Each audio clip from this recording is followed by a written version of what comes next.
Welcome to Let Me Fix This. Enjoy the video. In this video, I will explain how to replace ball joints on a Ford Explorer.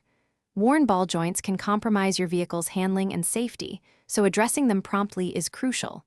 We'll cover the entire process, from gathering your tools to the final reassembly. You'll need a ball joint press, a torque wrench, jack stands, and various sockets and wrenches. Having penetrating fluid and a pry bar will also be very helpful for this job. First, ensure your Ford Explorer is safely lifted and supported on jack stands on a level surface.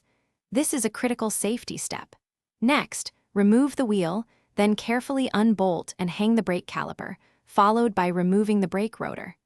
You'll then disconnect the outer tie rod end and separate the upper ball joint from the steering knuckle. Remember to secure the knuckle to avoid stressing other suspension parts. Now let's tackle the ball joints themselves.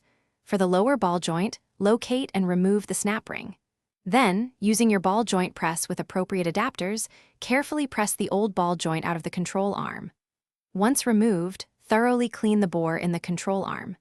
Next, position the new ball joint and use the press to install it, ensuring it's perfectly seated and the new snap ring is installed. With the new ball joints in place, it's time for reassembly. Reconnect the steering knuckle to both the upper and lower ball joints.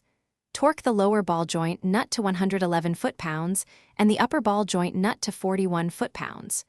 Reinstall your brake caliper, rotor, and wheel.